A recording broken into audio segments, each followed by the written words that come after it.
Lack of forgiveness is the reason some people have not been blessed. Lack of forgiveness is the reason some people's businesses are not prospering. Lack of forgiveness is the reason some ministries are not prospering. Lack of forgiveness is the reason some people are not married. Is the reason some people are sick because of lack of forgiveness. I'm sorry. Let go of resentment. Find a place of love.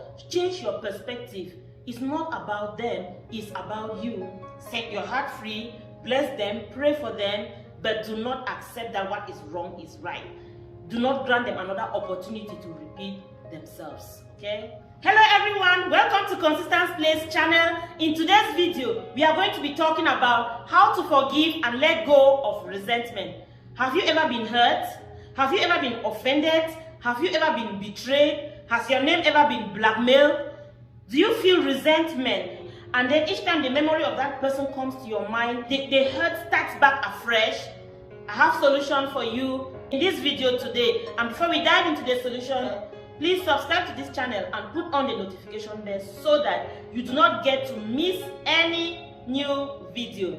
If you have ever been in any memorable relationship with somebody, it's very difficult for your brain to delete that relationship. So relationships have no end, and each time that someone comes to your memory, you are in relationship with that person, and when they come to your memory, even if you never get to see them in your lifetime, how is your relationship going on with them in your mind? Sometimes it's a pleasant feeling, sometimes it's a resentful feeling. When it's a pleasant feeling, that is fine. When it's a resentful feeling, even when you think you have forgotten the person, it means that you are resentful and you are hurt, and you have to forgive and let go. Resentment doesn't show up to hurt us. Resentment shows up about someone to beckon for an opportunity or to give you an opportunity to let go of that hurt. So when resentment comes, it's an opportunity for you to let go. And how do you let go of this resentment? To let go of this resentment, number one, separate the person from the action that is unskilled or unskillful. When you separate the person from the hurtful action, you now realize that it wasn't really about that person. That person was under the influence of evil. And sometimes the person is not even conscious that they are under an influence. So when you realize that you have compassion for them, they are a victim of something. So that way now, you show compassion to them for being in that situation, to be used by something or to be manipulated by something to pose hurtful action towards people. Someone does something to you, don't see the person. They are under the influence of the devil. Our adversary is roaming around like a roaring lion looking for whom to devour. An example here is that if John steals something from you, or maybe Peter, any name, Mary, you do not have to see John or Peter with that label. Just separate the action from them. Like, what is really happening to John that they should be stealing? When you separate the action from the person, compassion can generate.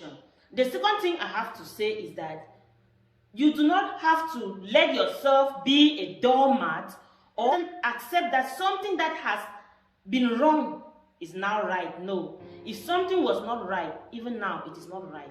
Which means that if John stole before from you, the fact that you are forgiving John, it doesn't mean that you are endorsing theft, but you have just been able to separate the stealing from John, and you are exercising some compassion on John.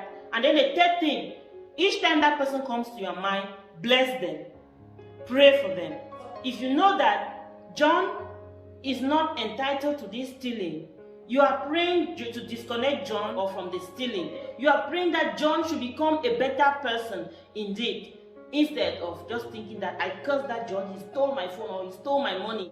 You are actually just blessing John. Each time you think about him, you are full of compassion about John. You have to bless them in your mind, even if you do not ever have to meet them again in your lifetime. In your mind, be at peace with them. Do not give them another opportunity to repeat the same act. Because, for instance, when we talked of John who steals, if you put John in the cashier and he steals money from the cashier and you forgive John and put John back there, John steals again. Will you keep putting John back in the cashier and forgiving him and putting him back in the cashier? You are making John more vulnerable and making him more susceptible to theft. So the best thing is to protect John, by not granting John access to have another opportunity to steal. Maybe you can put John in the parking store to pack luggage, right? Don't bring John around money because John is susceptible to attack. You express compassion for them while praying for them. Protect them. If you really love them, protect them and from exposing them to those same favorable conditions that will make them repeat that act. Access can be granted if someone comes to consciousness and is aware exactly of what they did and is available to readjust. Forgiveness is a shift of perspective. When you shift your perspective, you now become aware of the amount of love that you have in your heart to offer to people. Someone can betray you is because your expectation of them might be higher than what they are really. So you might be giving them a test of high school and they are still in elementary and they cannot handle that challenge, and when they don't meet up, it hurts you. It's just be aware that they are not up to the task. And if you know that, oh, I'm so sorry, I was expecting this person to perform at high school level and they are still at elementary level, you guys will get along so well. You have that compassion and you find enough space for love in your heart, and you never expect them to function at high school level anymore, right? But if you yourself, you are having resentment, it means that you know that this person is at a high school level and you are holding them accountable of the high school problem that you are expecting them to solve. Sometimes those people are still at elementary level and need to grow up to that level. But until then, shift your perspective and pray that they grow and stop giving them high school level challenges. The other party doesn't need to ask for forgiveness before you ever forgive them. Whether they ask for forgiveness or they don't ask for forgiveness, you have to forgive them. You have to find a place in your heart to forgive them. The Bible says 70 times 7. You have to find a place to readily forgive them as soon as the offense is committed. Whether they are aware of it or they are unaware of it, whether they ask for forgiveness or they don't ask for forgiveness, you have to forgive them. Because it is not even about them asking for forgiveness that will guarantee if you will forgive them or not. Some people still come and ask for forgiveness and you go, I've forgiven you, I've forgiven you. But then the hurt keeps coming up, the hurt keeps coming up. So it's not about even them asking. That the forgiveness really has nothing to do about them. It's about you. When you forgive somebody, you set a prisoner free. And that prisoner is you. So, and when you forgive, you delete a lot of junk and you grant access to blessings. When you forgive, you find a place of love and compassion in your heart, and in that way you can grow, you can expand. The last thing I want to say about forgiveness is that we practice forgiveness every day. In the Lord's Prayer, it is said, forgive us our trespasses as we forgive those who trespass against us. When you do not forgive, you are actually blocking your own forgiveness. So we have to forgive others so that we too, we can also be forgiven. In the same way we shower, we brush our teeth, is how we should be forgiven. Each time John pops into your mind, bless John, pray for John. Let John have a good time with you in your memory. It's not about granting them an opportunity to repeat themselves, but it's about how you carry them in your mind.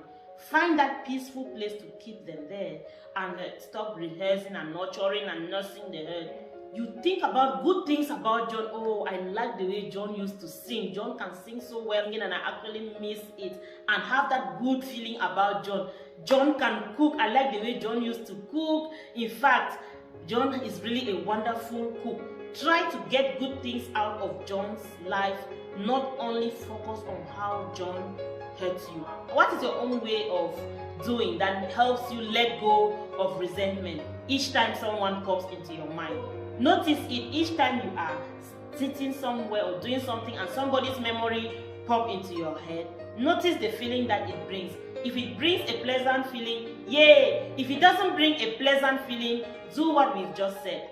Change your perspective, change your relationship so that you can move on and be open and available to more blessings from God. Watch out. Make sure that you are not somebody who is going around hurting people unconsciously. Because when you hurt people unconsciously and cause trouble all over, you are like bewitched. If you keep resentment in your heart and then you hear that, oh, John has passed entrance into a medical school and your heart go ping and it hurts more. Hey, you are bewitched. God has blessed John's ministry and a lot of miracles, souls are being saved. How will you feel? Will you go like, oh, the Lord is good, or you go like, Diagnosis for bewitchment. Check your life since the year start. Has somebody's bad news hurt your heart? Have you heard somebody's good news and like indifferent or twisted your eyes? So are you bewitched or are you not bewitched? Let's do reality check. Thank you for watching. See you in our next video.